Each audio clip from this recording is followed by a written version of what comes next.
Ma sœur m'a trompé avec mon fiancé le jour de mes fiançailles, et ma famille a pris son parti. Je les ai complètement rayés de ma vie. 5 ans plus tard, ils m'ont appelé avec de mauvaises nouvelles, et waouh, je ne m'attendais pas à ce que le karma frappe aussi fort. Je m'appelle Emma. J'ai 34 ans, et ma sœur m'a trompé avec mon fiancé le jour de mes fiançailles, et ma famille a pris son parti. Avant que je vous raconte comment leur karma a pris la forme d'usurier et d'un appel au 911, dites-moi d'où vous regardez dans les commentaires. Les guirlandes lumineuses scintillaient dans le jardin, projetant une lueur dorée et chaleureuse sur les visages de nos amis et de notre famille. C'était ma fête de fiançailles. Mon fiancé, Ryan, et moi étions ensemble depuis près de 5 ans. Et cette nuit devait être le début officiel de notre, pour toujours. J'étais sur un nuage. Chaque rire, chaque étreinte, chaque toast au champagne en guise de félicitations semblait être une note parfaite dans une symphonie parfaite. Ryan venait de faire un magnifique discours, et j'étais rentré pour rafraîchir mon maquillage, le cœur si plein qu'il semblait sur le point d'exploser. Quand je suis revenu, je ne l'ai vu ni lui, ni ma sœur Nicole. J'ai balayé la foule du regard. Une légère pointe d'agacement a commencé à poindre dans ma poitrine. Je voulais le montrer, lui tenir la main et former le couple heureux que tout le monde était venu célébrer. J'ai vérifié dans la cuisine, puis dans le salon. Rien. Une amie a pointé le côté de la maison, près du vieux chêne où papa nous avait accroché une balançoire quand nous étions enfants. Je crois que je les ai vus partir par là, a-t-elle dit avec un sourire. J'ai contourné la maison, le joyeux brouhaha de la fête s'estompant derrière moi. Et c'est là que je les ai vus. Ils étaient dans l'ombre, mais leur silhouette ne laissait aucune place au doute. Nicole, ma sœur cadette de 2 ans, avait les mains enlacées autour du cou de Ryan. Et Ryan, mon Ryan, l'embrassait. Ce n'était pas un simple baiser amical. C'était un baiser profond, passionné, désespéré. Un baiser qui racontait une histoire dont j'ignorais l'existence. Le monde est devenu silencieux. L'air a quitté mes poumons dans un hoquet douloureux. J'avais l'impression de regarder un film, ce n'était pas possible que ce soit ma vie. Il ne m'avait pas vu. J'ai reculé, les jambes tremblantes, une main plaquée sur ma bouche pour étouffer un sanglot. J'ai tourné les talons et j'ai fui. Je n'ai pas traversé la fête. J'ai titubé par le portail arrière, dans la rue, mes boucles d'oreilles en perles rebondissant, ma jolie robe de fiançailles me semblant être le costume d'une idiote. Je ne me suis pas arrêté avant d'atteindre le hall stérile et impersonnel d'un hôtel à quelques kilomètres de là. J'ai payé une chambre avec une carte de crédit, mes mains tremblaient si fort que je pouvais à peine signer mon nom. Une fois à l'intérieur, je me suis effondré sur le lit, la réalité si soigneusement construite de ma vie brisée en 1 million de morceaux. Et puis mon téléphone, que j'avais agrippé comme une bouée de sauvetage, s'est mis à vibrer. Un texto de Ryan. Puis un de Nicole. Puis un autre de Ryan. Mon pouce a survolé l'écran. Est-ce que je voulais savoir? Avais-je le choix? J'ai appelé ma meilleure amie, Sarah. Sa voix, d'habitude si pétillante, était tendue d'inquiétude quand elle a répondu à la première sonnerie. Emma, qu'est-ce qui ne va pas? Où es-tu passé? Les larmes que je n'avais même pas réalisé retenir ont commencé à couler sur mon visage. Je ne pouvais pas former de mots, seulement des sanglots rauques et étouffés. Parle-moi. Ça va? Tu es blessé? Je les ai vus, ai-je finalement murmuré, les mots m'écorchant la gorge. Sarah. J'ai vu Ryan et Nicole. Ils s'embrassaient. Il y a eu une vive inspiration à l'autre bout du fil. Un silence, puis un juron bas et furieux. Ce fils de... Il m'envoie des textos, ai-je pleuré. Je ne sais pas quoi faire. Je n'arrive pas à les lire. D'accord, a-t-elle dit, sa voix passant au ton calme et autoritaire qu'elle utilisait en cas d'urgence. D'accord, écoute-moi. Lis-les. Tu dois tout savoir. Lis-les-moi à voix haute. Je suis là avec toi. Sa force m'a donné un soupçon de courage. J'ai d'abord ouvert le message de Ryan. Ma voix n'était qu'un murmure monotone tandis que je lisais à voix haute. Emma, je suis tellement désolé que tu aies dû voir ça. Ça dure depuis un moment. Je t'ai demandé en mariage seulement dans l'espoir d'oublier mes sentiments pour Nicole, mais je n'y arrive pas. Tu n'étais qu'une distraction temporaire. Une distraction temporaire. 5 ans de ma vie, nos rêves partagés, notre avenir, une distraction. Une vague de nausées m'a submergé. Au téléphone, Sarah déversait un flot d'injures visant Ryan qui aurait fait rougir un marin. Puis j'ai ouvert celui de Nicole. Je sais que tu es contrarié, mais tu dois comprendre. Ryan et moi sommes faits pour être ensemble. C'est le destin. Nous ne pouvions plus lutter contre ça. Le destin. Elle appelait la trahison de sa propre sœur le destin. Il n'y avait aucune excuse, aucun remords, seulement une justification égoïste et romancée pour m'avoir poignardé en plein cœur. C'est toi qui es égoïste, a dit Nicole, sa voix empreinte de ce ton blessé familier qu'elle utilisait quand elle n'obtenait pas ce soudain, un souvenir, vif et douloureux, mais revenu en mémoire. J'avais 16 ans et je me préparais pour mon bal de fin d'année. Ma grand-mère m'avait donné son magnifique et délicat médaillon en argent à porter. C'était mon bien le plus précieux. Nicole, qui avait 14 ans, m'a supplié de le lui prêter pour une soirée de son école la semaine avant mon bal. J'ai dit non. Elle a piqué une crise et mes parents sont intervenus. Oh, Emma, ne sois pas égoïste, avait roucoulé ma mère. Tu es la grande sœur. Laisse-la le porter. Elle fera attention. Mon père avait juste grogné en signe d'approbation. Ne fais pas d'histoire. J'ai cédé à contre-cœur. Bien sûr, elle l'a perdu. Quand j'ai pleuré, mes parents l'ont réconfortée, elle, en me disant, c'était juste un accident, ma chérie. Ne fais pas de peine à ta sœur. Mon chagrin était un inconvénient. Ses sentiments à elle étaient primordiaux. Ça avait toujours été comme ça. Nicole était l'enfant chéri, l'étoile brillante et magnifique, et j'étais la planète d'arrière-plan, la fille sensée et fiable. Ses désirs éclipsaient toujours mes besoins. Et maintenant, elle voulait mon fiancé. Et tout comme avec le médaillon, elle l'avait pris, et on s'attendait à ce que je l'accepte sans rien dire. J'ai passé 3 jours dans cet hôtel, anesthésié. Sarah m'a apporté des vêtements et de la nourriture, s'asseyant en silence avec moi quand je ne pouvais pas parler et m'écoutant quand j'ai finalement pu le faire. J'ai ignoré les dizaines d'appels de mes parents. Finalement, sachant que je ne pouvais pas me cacher éternellement, je suis rentré à la maison pour faire mes valises. Je devais partir. Quand je suis arrivé dans l'allée, j'ai vu la voiture de mes parents. Une angoisse glaciale s'est installée dans mon estomac. Je suis entré par la porte d'entrée et la scène dans le salon m'a cloué sur place. Ma mère, mon père, Nicole et Ryan étaient tous là. Ils étaient assis ensemble, buvant du café. La scène avait l'air domestique, paisible, familiale. Ma famille, mais je n'en faisais pas partie. Ma mère a été la première à me voir. Son visage, un masque de pitié douceâtre, m'a donné la chair de poule. Oh, Emma, ma chérie, on était si inquiets. Inquiets? Ils étaient ici avec eux. Nicole et Ryan étaient assis très près l'un de l'autre sur le canapé, leurs mains enlacées. Alors que je regardais, incrédule, ils se sont penchés et ont échangé un doux baiser. Et ma mère, s'est tamponnée les yeux avec un mouchoir, une petite larme de joie coulant sur sa joue.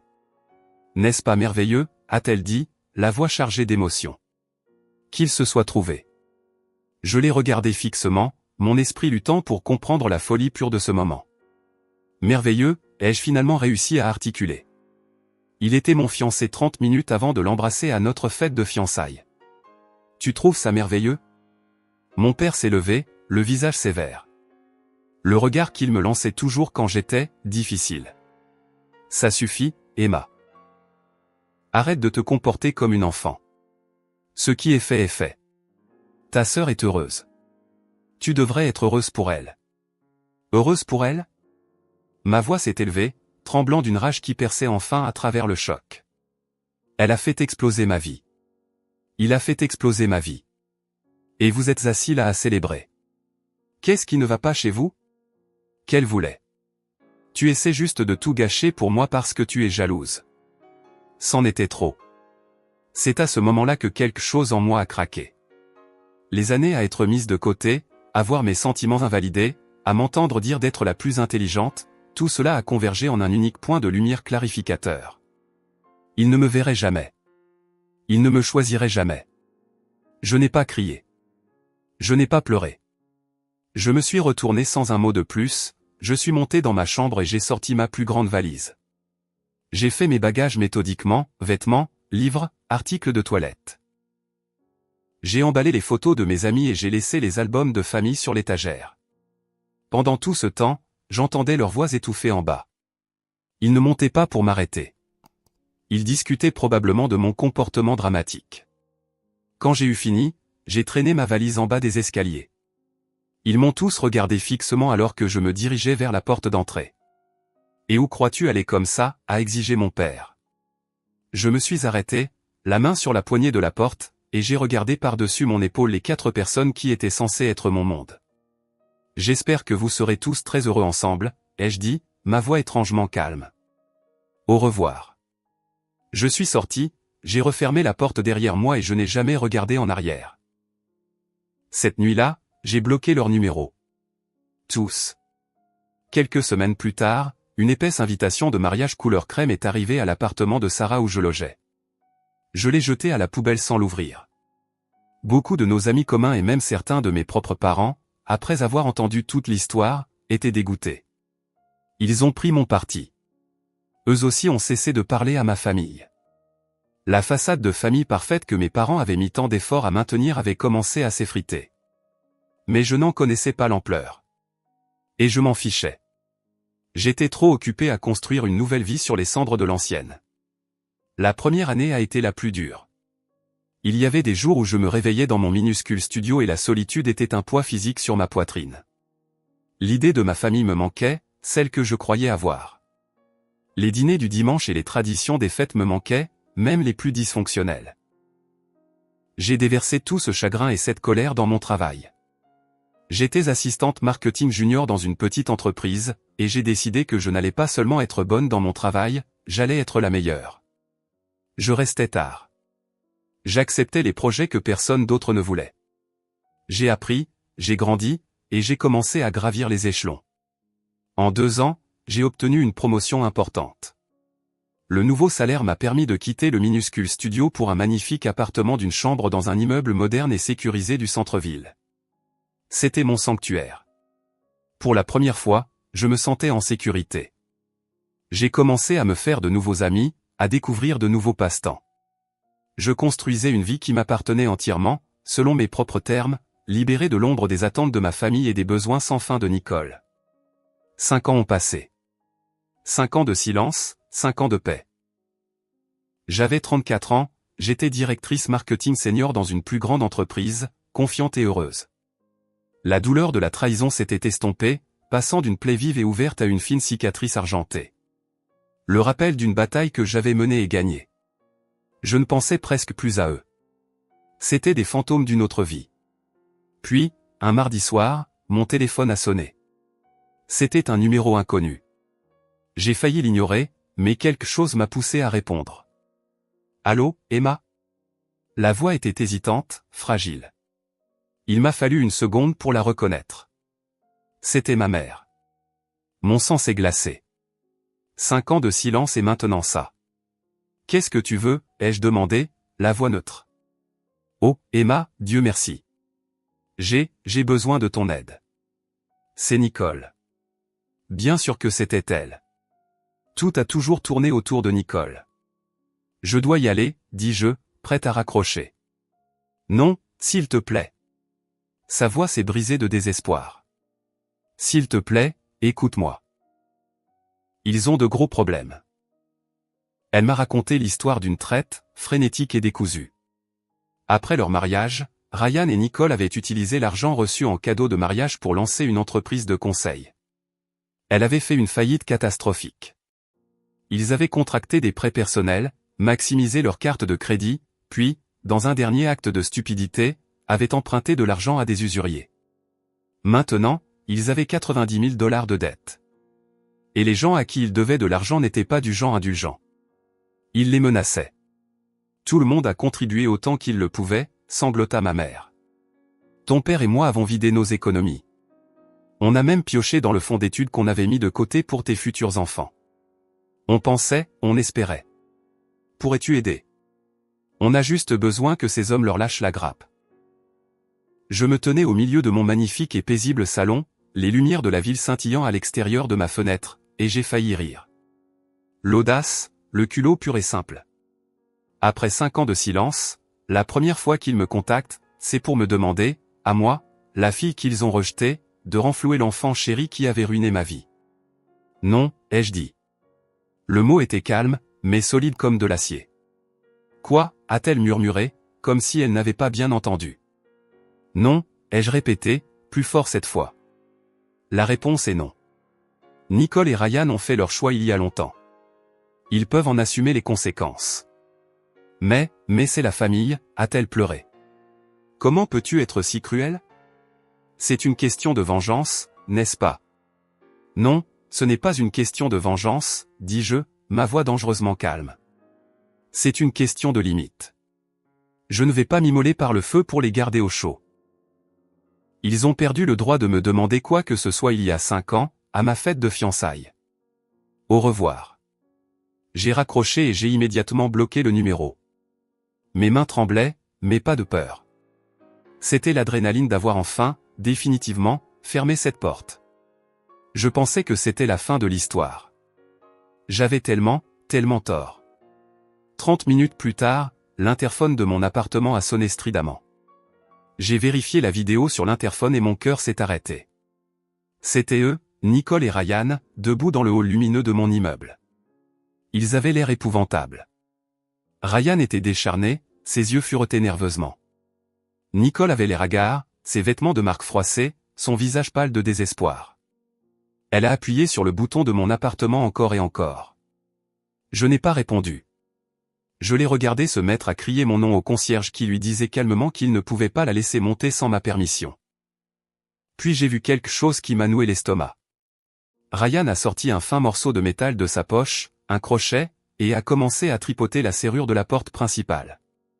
Le concierge s'est immédiatement avancé, lui disant d'arrêter, mais Ryan l'a juste bousculé. Ils essayaient d'entrer par effraction. Je me suis éloigné de l'interphone, mon esprit s'emballant. Cela dépassait le cadre d'un conflit familial. C'était un acte criminel. J'ai attrapé mon téléphone, mais avant que je puisse composer le 911, des coups frénétiques ont retenti à la porte de mon appartement. Ils avaient dû passer la réception et prendre l'ascenseur. « Emma, je sais que tu es là », a crié Nicole, sa voix étouffée par le bois épais. « Ouvre cette porte. Tu nous le dois. On est une famille. » La poignée de ma porte a commencé à s'agiter violemment. J'ai tâtonné pour trouver mon téléphone, mes doigts maladroits de panique. J'ai ouvert la porte juste d'une fente, mon téléphone levé pour enregistrer. « Éloignez-vous de mon appartement », ai-je dit, la voix tremblante. Dès qu'ils ont vu l'ouverture, ils ont poussé. La porte s'est ouverte en grand, me projetant en arrière. Ryan a vu le téléphone dans ma main et l'a fait voler d'une claque.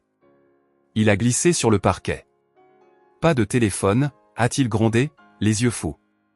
Nicole s'est avancée vers moi, son visage un masque tordu de rage et de sentiment de droit. « C'est de ta faute », a-t-elle hurlé. « Si tu nous avais juste donné l'argent, rien de tout ça ne serait arrivé.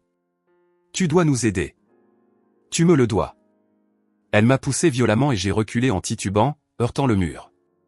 Elle m'a fourré un document froissé sous le nez. C'est une reconnaissance de dette. Signe. Ça dit que tu t'occuperas de nos finances futures. C'est le moins que tu puisses faire après avoir été une si mauvaise sœur. Mon cerveau est passé en mode survie. Pendant que Nicole hurlait et que Ryan essayait de ramasser le papier qu'elle avait laissé tomber, j'ai vu ma chance. Mes clés étaient sur la petite table près de la porte et sur mon porte-clés se trouvait un petit bouton en plastique gris. Le bouton d'urgence du service de sécurité de mon immeuble. Une fonctionnalité que je n'aurais jamais pensé utiliser. J'ai bondi dessus. Ryan m'a vu bouger et a attrapé mon bras, mais il était trop tard. Mon doigt s'est écrasé sur le bouton. Je l'ai maintenu pendant les 3 secondes requises. Il n'a émis aucun son, mais je savais qu'un signal hurlait maintenant silencieusement à l'aide depuis le centre de sécurité en bas. Je me suis éloigné d'eux, un calme étrangement envahissant. Ils n'avaient rien remarqué. Ils étaient toujours concentrés sur leur propre désespoir. « C'est fini », ai-je dit. Ryan a ri, un son dur et laid. « Ce n'est pas fini tant que tu ne nous auras pas donné l'argent. »« Oh, je ne parle pas de ça », dis-je, un lent sourire froid s'étalant sur mon visage. J'ai pointé la petite caméra en dôme discrète au plafond du couloir, devant ma porte maintenant ouverte. « Je parle de ça. » Au fait, souriez. Tout l'immeuble est sous enregistrement vidéo en continu. La couleur a quitté leur visage. Ils ont regardé de la caméra vers moi, la compréhension se lisant dans leurs yeux. À ce moment précis, une alarme perçante et stridente a commencé à retentir dans le couloir. La réponse de l'immeuble au bouton d'urgence. Et perçant ce bruit, un autre son encore plus satisfaisant, la sirène de la police qui se rapprochait rapidement. La police est arrivée en moins de 2 minutes. 2 officiers en uniforme sont sortis de l'ascenseur, leurs expressions très professionnelles. Le concierge était avec eux, pointant un doigt tremblant vers mon appartement. Ils ont évalué la scène en un instant, moi, échevelé contre le mur, le téléphone par terre, Nicole et Ryan, figés comme des animaux pris dans les phares. Nicole s'est immédiatement mise à pleurer. Agent, Dieu merci. Ma sœur, elle est folle. Elle essaie de nous faire expulser. L'officier l'a ignorée et m'a regardé. Madame, ça va? J'ai hoché la tête, retrouvant ma voix. Ils sont entrés de force dans mon appartement. Ils m'ont agressé. C'est un mensonge, a fanfaronné Ryan. C'est une affaire de famille. C'est un litige d'héritage, un malentendu. L'officier principal n'a pas mordu à l'hameçon.